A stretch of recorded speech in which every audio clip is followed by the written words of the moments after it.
Hi guys, hello and welcome back to another issue of the Mortal Realms magazine. So, this week we're on to issue number 28. Okay, so we have models, which is always a good start. We have a big sprue here, and we have another sprue. So I'm thinking we get three little bases, so there's going to be three models here, and these guys are spirit hosts. Okay, so as per the norm now, guys, you all know what I'm going to say. I'm going to go up top, I'm going to show you guys the magazine, we'll have a quick blip through it together, I'll go away, make the models, and finish with a showcase. Mortal Realms, issue 28, $7.99, Warhammer the Age of Sigmar, Mortal Realms.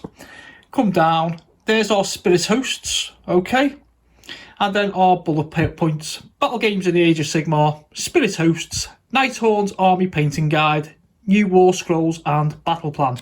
So this appears to be the norm now, guys. They're starting to give us all these war scrolls, which is really good because our games get bigger and a little bit more complex. Okay, so the contents in this issue: Spirit Hosts says learn about Spirit Hosts, which I normally do in fairness. It's normally the cover stars get the little bit of an opening section, which is nice. Just basically let you know what you're doing, who you're playing with and what's going on there. Okay.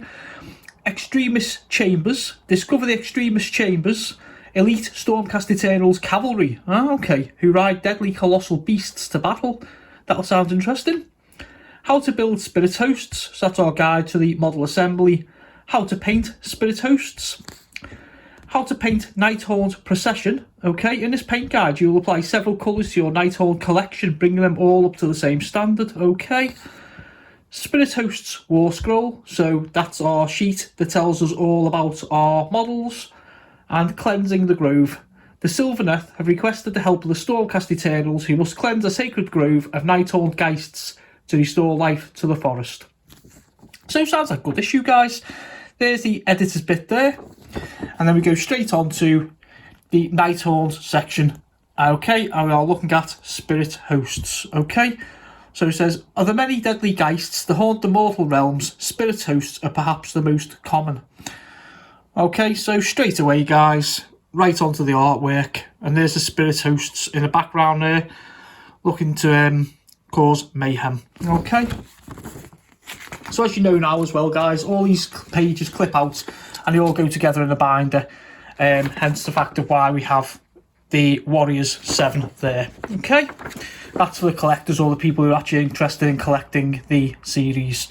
Okay, so we have more artwork there of the models themselves all painted up. Execution Hordes. Spirit hosts are commonly seen accompanying the gruesome geists known as Lord Executioners to battle. So, tells us a wee bit about them there, a little bit of fluff. Okay, what's this here? Haunting Hannersdorf and the Cold Spite Swarm. The cursed spirit hosts would be pitiful indeed were they not so deadly. And that's one of the priests of Sigmar, Andros Gale. Okay, so again, a couple of little nice graphics there, showing us what we're dealing with. And then we go on to the Stormcast Eternals, Extremist Chambers.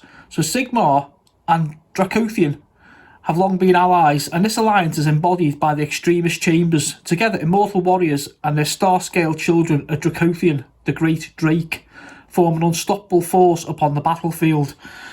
Okay, so we now have a look at what we're being described there, and these do look amazing, don't they? You know, who doesn't like kind of dragons and winged things? Okay, so a little bit of bump there, guys. Okay, it tells us about Dracoths, which says fierce and intelligent. Dracoths are lightning-spitting drakes from the realm of heavens, and star drakes are winged dragon-like children of Dracothian. They are immensely powerful. Okay, so that's what we're dealing with, and they look amazing. I really, really hope we get some of these. Oh my, that really would be something to build into paint and play with.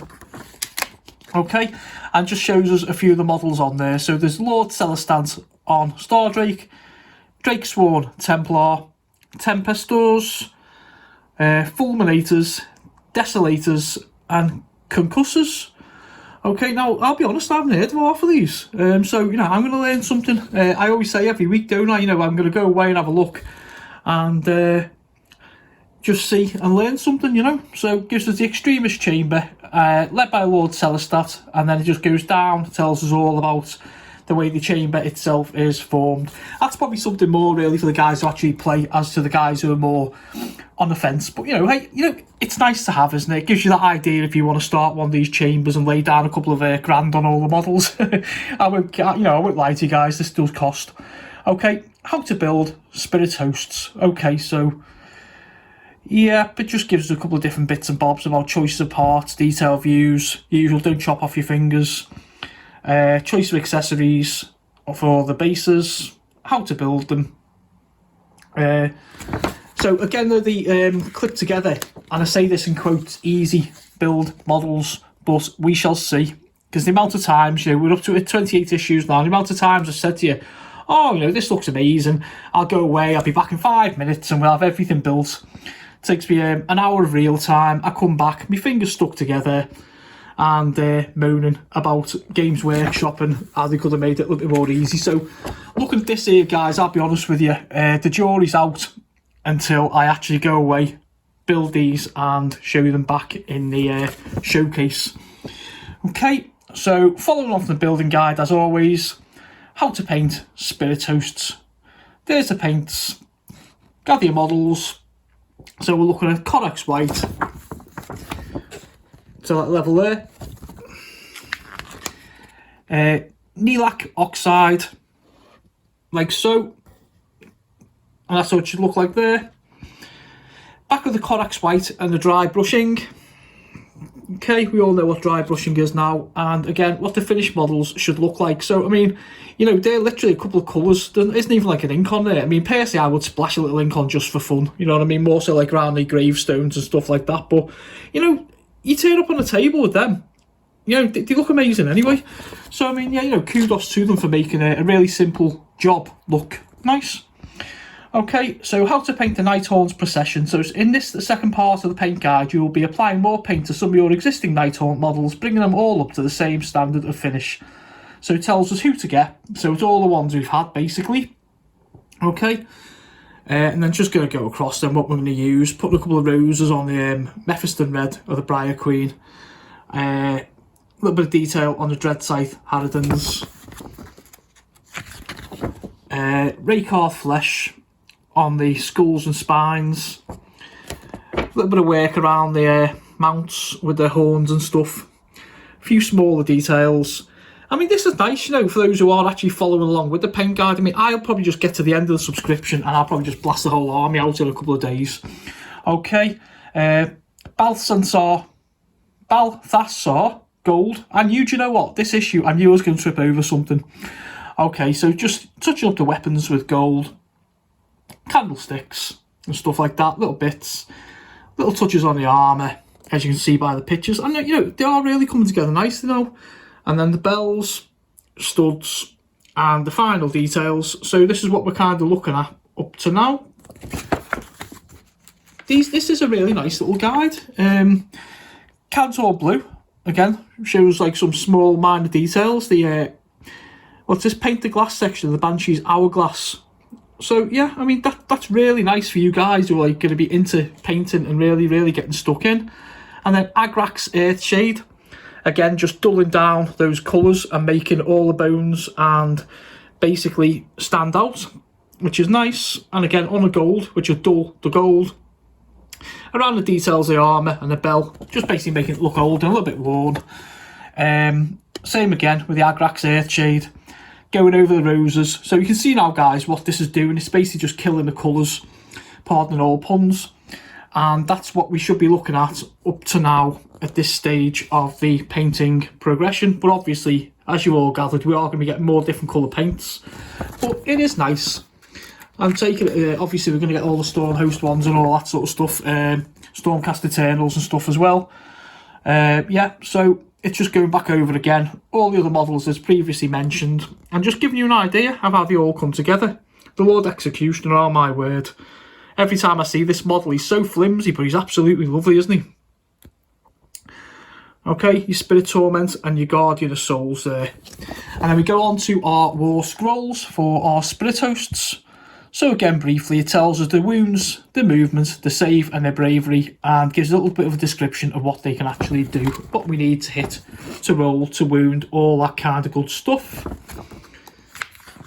Their abilities, I really do, I say this every week, I love this section because, you know, the war scroll just says, oh, such and such, frightful touch. Well, what does frightful touch mean? Do you know what I mean? If you're new to it and you haven't got a clue, or even if you just got a past interest, what does frightful touch mean? Well, here, it tells you what frightful touch means, what you do with it, and, you know, how you go about it. It tells you what ethereal means, you know, and all this sort of stuff. So it is really good stuff, guys. And then Cleansing the Grove is this week's battle report, or battle plan I should say. I keep getting them mixed up. In fact, I don't think we had a battle report in this one, did we? Thinking, oh well, never mind. Probably next week. So it says, the Nighthorn's fell magic has spread the dark curse across the forest. The Sylvaneth and the Heartwood Glade find one of their sacred groves overrun by the dead. Knight Questor Oric Ravenscar leads a force of Stormcast Eternals into the deep forest to cleanse the Whisperwood of the spectral dead.